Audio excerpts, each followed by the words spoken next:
Lá, vocês se lembram que nós, químicos, né, estudamos a matéria. E essa matéria era formada por átomos. Quando esses átomos se unem, dão origem às várias substâncias. E o nosso tema hoje são essas substâncias. Para facilitar o nosso estudo, nós vamos dividir essas substâncias em dois grandes grupos. Compostos orgânicos, que vão ser vistos no final do curso, e hoje os compostos inorgânicos. Existem 4 funções importantes, que são as que nós vamos observar então nessas 2 aulas que seguem. Então as 4 funções mais importantes são os ácidos, as bases, os sais e os óxidos. Vamos falar um pouquinho de cada um deles, de aplicação dos mais importantes, não é? Só que antes de entrar propriamente em ácido, base, nessas funções, eu preciso ter alguns conceitos prévios, não é? Para depois entender melhor a definição do que é um ácido, do que é uma base. Então nós vamos observar essas telas aí super animadas para entender algumas coisinhas. Temos aí um gerador, uma lâmpada, uns fios e água com açúcar. Esse esquema aí montado é para testar a condutividade elétrica de uma solução. Se você observar, a lâmpada está apagada, né? Então água com açúcar não conduz a corrente elétrica. Nós vamos chamar essa solução de uma solução não eletrolítica. Já numa segunda situação, você vê lá o mesmo esquema, não é? Só que a gente colocou água com sal agora, e a lâmpada lá acesa, não é? Então água com sal é uma solução que conduz a corrente elétrica, chamada de solução eletrolítica.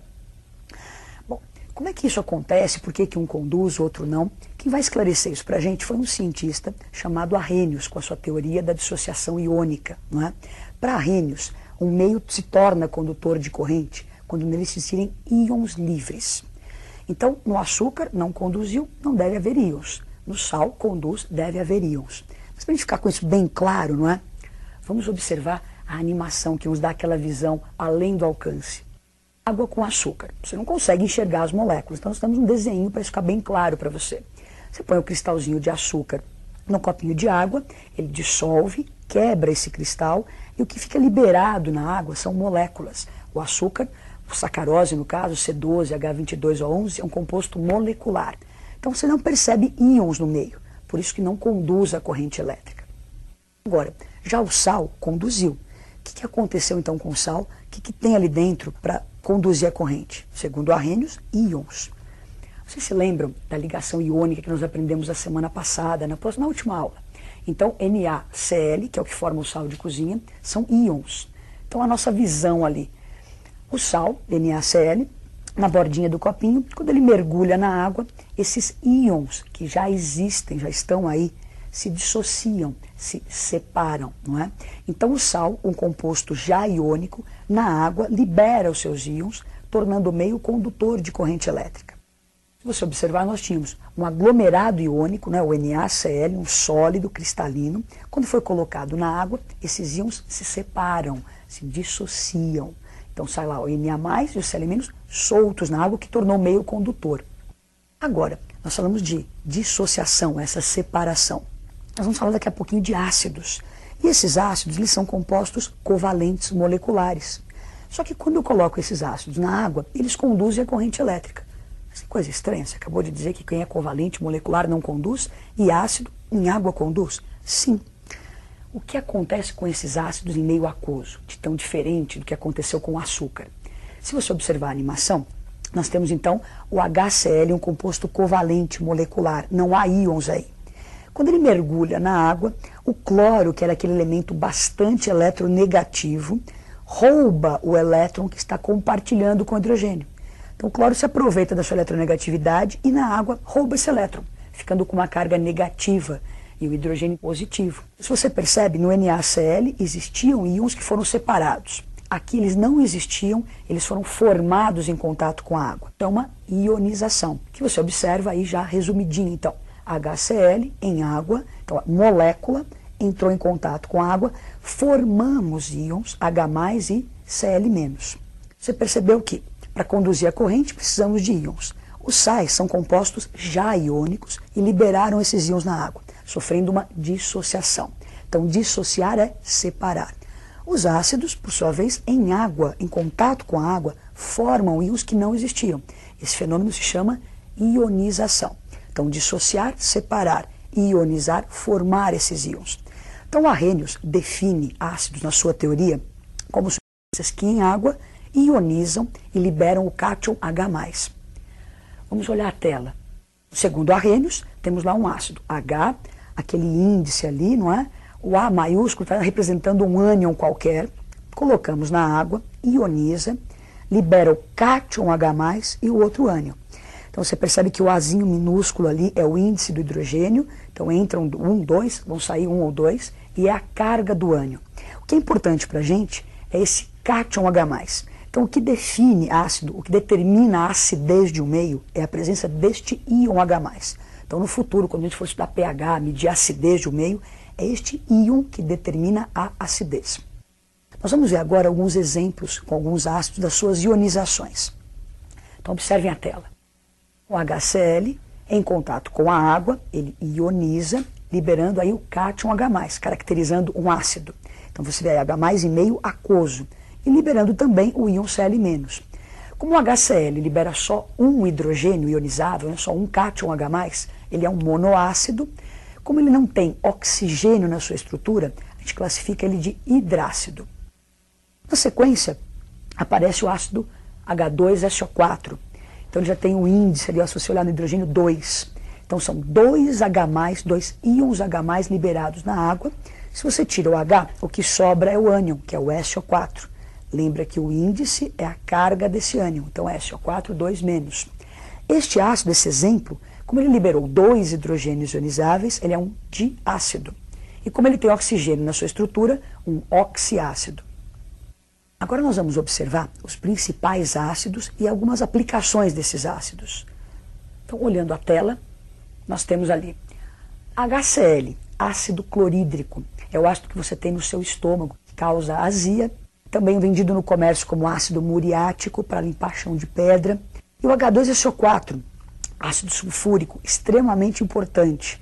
Um dos principais componentes da chuva ácida, presente na bateria do automóvel.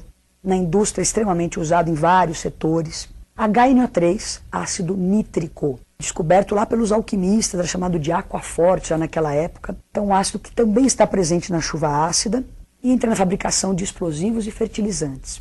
H3PO4, o ácido fosfórico, você encontra em alguns refrigerantes, ele aparece lá como acidulante. H2CO3, o ácido carbônico, aparece também em bebidas efervescentes, refrigerantes, champanhe. Acabamos os ácidos, vimos os mais importantes e algumas das suas aplicações. Agora nós vamos falar das bases. Ainda falando de Arrhenius, né, ele definiu a base ou hidróxidos como substâncias que em meio aquoso dissociam e liberam exclusivamente o ânion OH-.